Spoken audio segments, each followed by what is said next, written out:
বুকে বুকেতে রাখো মা, মুখেতে ডাকি মা, মাগো তুমি আমার জান কখনো ভুলো না, মাগো তুমি আমার জান কখনো ভুলো না। কেন 10 মাস 10 দিন মা তুমি গর্ভে তুমি ধরেছিলে, শীতের রাত্রিতে মা কত কষ্ট করিলে। জোরে বলুন সুবহানাল্লাহ। আমার মা তোমার মা আমার জন্য কষ্ট করেছে কি করে নাই? কষ্ট করেনি? 10 মাস 10 দিন গর্ভে তুমি ধরেছিলে, শীতের রাত্রিতে মা কত কষ্ট করিলে, মাগো তোমার দুধের দাম কভু শোধ হবে না, মাগো তোমার দুধের রে কভু শোধ হবে না। বুকেতে রাখো মা, মুখেতে ডাকি মা, মাগো তুমি আমার জান কখনো ভুলো না, মাগো তুমি আমার প্রাণ কখনো ভুলো না। 10 মাস 10 দিন পেটে তুমি ধরেছিলে, শীতের রাত্রিতে মা কত কষ্ট করিলে। পুষ মাসে ঠান্ডার দিনে মা বিছানায় প্রস্রাব করেছো, মা প্রস্রাব জায়গায় শুয়েছে, কিন্তু তোমাকে আমাকে শুকনোয় রেখেছে কি রাখে নাই? 10 মাস 10 দিন গর্ভে তুমি ধরেছিলে, শীতের রাত্রিতে মা কত কষ্ট করিলে, মাগো তোমার দুধের দাম কভু শোধ হবে না, মাগো তোমার দুধের রে কভু শোধ হবে না। মুখেতে ডাকি মা, বুকেতে রাখো মা, মাগো তুমি আমার জান কখনো ভুলো না। জোরে বলুন তো। আচ্ছা বাবা বলো রে, তোমরা 3 জন বাপ একটা ছেলে 2টা মুম্বাই যদি যাও, দিল্লিতে যদি যাও, গুজরাট পাঞ্জাবে যদি যাও, আর বাবার সঙ্গে গেলা, আর সেইখানে যদি দিল্লি বোম্বাইয়ের লোকেরা বাবাকে মেরে ফেলে দেয়, তো আপনারা কাঁদবেন কি কাঁদবেন না? কাঁদবেন না? টেনে চাপবেন তো? এত বাবার ভালোবাসা, এত কষ্ট হবে, ভালো করে খেতে দিতে পারবেন না। আর যদি মা যদি আরো না থাকে তো কত কষ্ট হবে। মা আগে মারা গেছে, আব্বা মারা গেল, 2টা ছেলে এতিম। কি 2টা ছেলে এতিম? চাচা ঠিক আছে। ও মা বোনেরা শুনে যাও, রাত্রি বেলা আব্বা রানী আমার 2টা ছেলে সারা রাত অপর ভাইকে জড়িয়ে জড়িয়ে কান্দে গো, সারা রাত যেন কেটে যায়। যেমনই ভোরবেলা হতে গেছে বাবা, সেই সময় মোহাম্মদ ইব্রাহিম ঘুমিয়েছিল। ছোট্ট ভাইটা একটা স্বপ্ন দেখলো, স্বপ্নের মাধ্যমে দেখায় ও আমার 2টা ছেলে, আব্বা মুসলিম বিন আকিল স্বপ্নের মাধ্যমে দেখায়, ওরে আমার 2টা ছেলে রে, তোমরা তাড়াতাড়ি করে শহীদ হয়ে চলে এসো বেটা, তোমরা শহীদ হয়ে যাও, এসে আমার সঙ্গে দেখা করো। এই স্বপ্ন দেখেছে ছোট্ট ছেলেটা, হক চকিয়ে উঠেছে, বলে দাদা চলেন চলেন দাদা গো, আমাকে আব্বা যেন স্বপ্নে দেখালো। তাড়াতাড়ি করে যেন ডাকতেছে, শহীদ হয়ে তাড়াতাড়ি করে ডাকতেছে দাদা। সেই সময় মোহাম্মদ ইব্রাহিম গাজী স্যারকে ডাকলেন, চাচা কি হয়েছে বলো। ও গো চাচা আমরা আর কুফাতে থাকবো না, আমাদেরকে তাড়াতাড়ি করে উট আপনি ধরিয়া দেন, সাওয়ারি আপনি ধরিয়া দেন। মুসলিম বিনা কি গিল এইদিকে শহীদ হয়ে গেছে বাবা, দুইটা ছেলেকে নিয়া কাজী সারে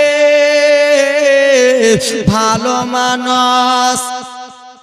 এই চাচা জীবনীটা আমাকে জমাতে দেন, তারপরে আপনার যা করবেন। কাজী সারে ভালো মানুষ বাবা গো, দুইটা ছেলেকে বাবা গুটি গুটি গুটি গুটি মা কান্না জীবনী নিয়ে আসতেছি, গুটি গুটি গুটি পায়ে যেন নিয়ে চলে যাই চলে যাই বাবা গো। কাজী সারে দেখে রাস্তার কাছে চলে গেছে, বেরাদার মুসলমান যেমনই রাস্তার কাছে পা দিতে যাবে একটা উট যেন চলে গেল, তারপরে পরে উঠনি গেল চলে গেল। কাজী সারে এক জায়গাতে রে যেন দাঁড়িয়ে গেল। মোহাম্মদ ইব্রাহিম বলে ও গো চাচা আপনি কিসের জন্য দাঁড়িয়ে গেলেন চাচা, আপনি তো আমাদেরকে উট ধরাবেন, আপনি কিসের জন্য দাঁড়িয়ে গেলেন? সেই সময় বলে ভাতিজা যে উটটাতে তোমাদেরকে চাপাইয়া আমি তোমাদেরকে বাড়ি পাঠাতাম, সেই উটটা দেখো 1 মিনিট আগে সামনে দিয়ে চলে গেল। ভাতিজা যেই উটগুলোতে তোমাদেরকে চাপাতাম উটগুলো 1 মিনিট হলো সামনে দিক দিয়ে চলে গেল ভাতিজা। সেই সময় মোহাম্মদ ইব্রাহিম দুইটা মাসুম মাসুম বাচ্চা চোখে পানি পড়ে ঝরঝর করে কান্দে। চাচা তো উটগুলো চলে গেল চাচা, আর কি আমরা সাওয়ারি পাবো না, উট পাবো না যে যাবো চাচা বাড়িতে? বলে না না যেতে পাবা না। ভোরবেলা করে উটনিগুলো যায়। বলে চাচা তাহলে আমরা কি করব? বলল ভাতিজা শুনো, আবার তোমাদেরকে ভোরবেলা যেতে হবে।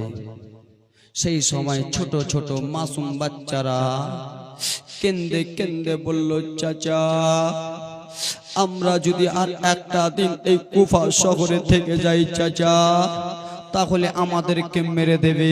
এইদিকে এজিদ খবর দিয়ে দিল, এ কুফাবাসী শুনো রে কি হয়েছে?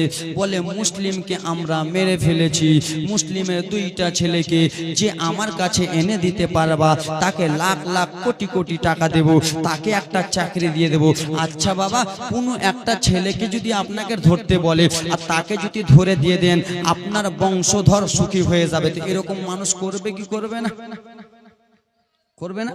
কিছু কিছু মুনাফিকেরা করবে। তো আব্বা আমার সোনামানিকেরা এই কথাবার্তা চলে, সমস্ত লোক যেন বার হয়ে যায় মোহাম্মদ ইব্রাহিমকে খোঁজার জন্য।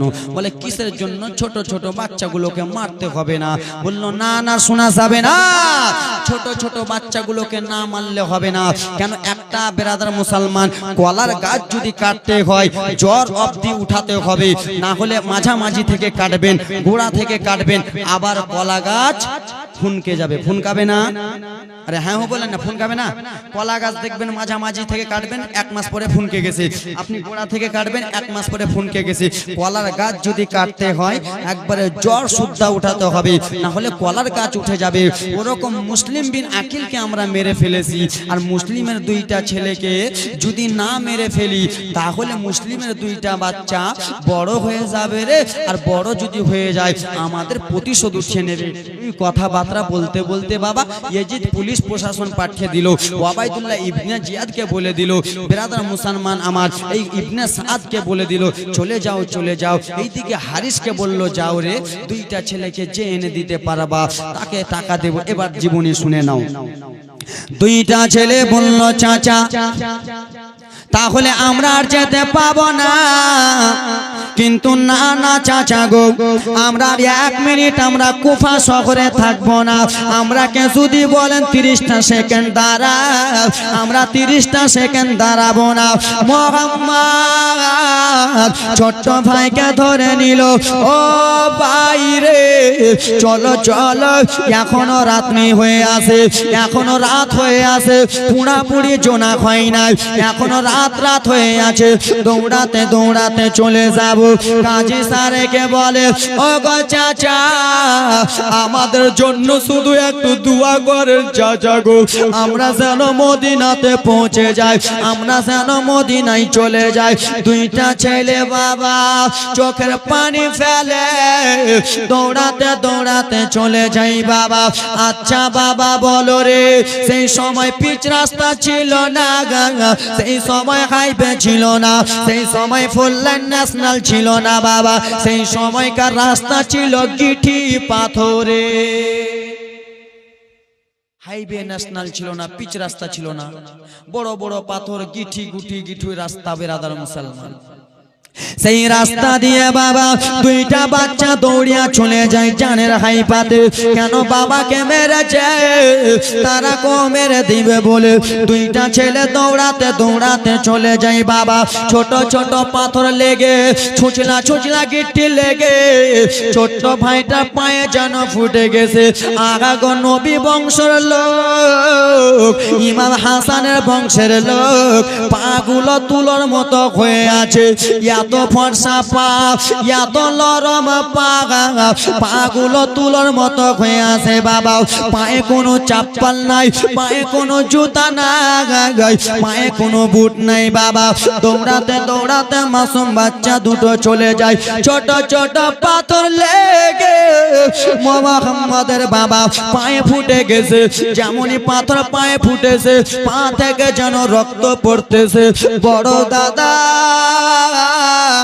যেমনই দেখেছে আব্বা গা, যে ছোট্ট ভাইয়ের পা থেকে রক্ত ঝরে, গিঠিগুলো লাল লাল হয়ে গেল, পাথরগুলো লাল লাল হয়ে গেল। আচ্ছা বাবা বলো রে, কোন ছোট ভাইয়ের যদি পা হাত কাটে, আকবরউদ্দিন নারী তাকবীর নারী সালাত, আকবরউদ্দিন সাহেব 600 টাকা দিয়েছে দেন। আব্বা আমি দানটা চেয়ে নিচ্ছি একটু জীবনীটা। আচ্ছা বাবা বলো তো, আজকে আমি জালসা করতে আসছি, আজকে যদি আমি গাড়ি চালাতে চালাতে কিছু হয়ে যায় তো আমার বড় দাদা কাঁদবে কি কাঁদবে না? মনটা খারাপ হবে কি হবে না? যতই ভাই ভাই ঝগড়া হোক, ঘরে যে কাঁদবে। আজকে আপনার পা হাত যদি কেটে যায় তো ছোট ভাই বড় ভাই কাঁদবে কি? বাবা আমার ছোট ভাইটা পায়ে গুটি গুটি ফুটে গেছে, পা থেকে রক্ত ঝরঝর করে পড়ে, রক্তগুলো পাথরে লেগে যায়।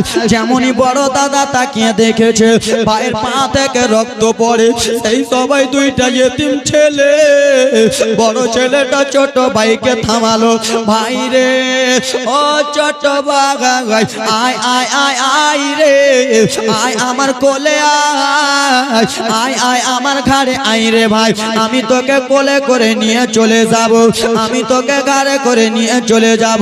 সেই সময় বলল দাদা কিসের জন্য আমাকে কোলে উঠাতে চাচ্ছেন?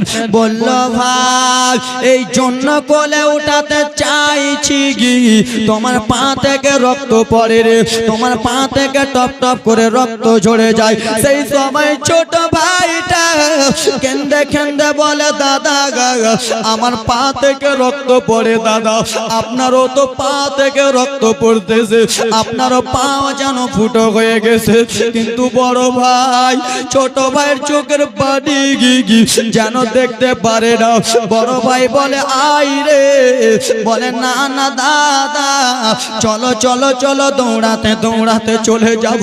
দুইটাই দুই সন্তান জানের হাইপাতে দৌড়াতে দৌড়াতে চলে যায়। বাবা গো বড় পায়ে পাথর লেগে গেছে, যেমনই পায়ে পাথর লেগে গেছে, পাথরে আঘাতে হুচুট খেয়ে জমিনে পড়ে গেল। যেমনই পাথরে পড়েছে মুখ থেকে ঝরঝর করে রক্ত পড়ে যায়, মুখ থেকে ঝরঝর করে রক্ত পড়ে। মুসলিমের দুই ছেলে গলে গলে মিগিলে, বড় ভাইকে ছোট ছোট ভাই কেন্দে কেন্দে বলে জোরে বলুন সুবহানাল্লাহ। হুচুট খেয়ে পড়ে গেছে, মুখের রক্ত বয়ে গেছে। ভাই রে, তোমার মুখের রক্ত বয়ে গেছে, এসো এসো আমার কোলে এসো। কে হঠাৎ করে চলতি পথে হুচুট খেয়ে পড়ে যায়, পড়ে যেয়ে দেখো মাগো মুখে রক্ত বয়ে যায়। হঠাৎ করে চলতি পথে হুচুট খেয়ে পড়ে যায়, পড়ে যেয়ে দেখো বাপু গো মুখে রক্ত পড়ে যায়। পড়ে উঠে পড়ে কতই করে বাড়ি যাবে তার আশায়, উঠে পড়ে ভাইকে